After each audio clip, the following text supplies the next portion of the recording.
ఒక చిన్న గ్రామంలో ఓ తండ్రి తన కుమార్తెను ఎంతో ప్రేమతో పెంచాడు. ఆమె కల ఐఏఎస్ ఆఫీసర్ కావడం.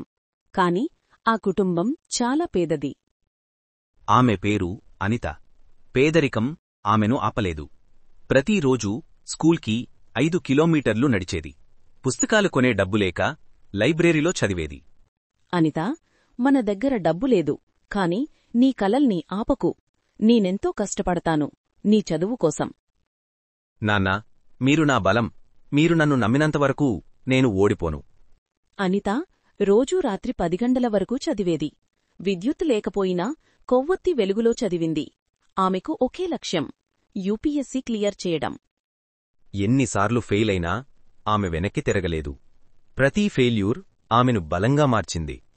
ఒకరోజు ఫలితాలు వచ్చాయి. అనిత ఏఐఆర్ 27 సాధించింది. ఆమె గ్రామం మొత్తం సంబరాల్లో మునిగిపోయింది. నాన్నా, ఇది మీ ఆశీర్వాదం వల్లే.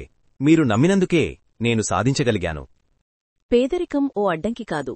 మన లక్ష్యం కోసం పోరాడితే అసాధ్యమనేది ఉండదు. మీ కలలు పెద్దవిగా ఉంచండి.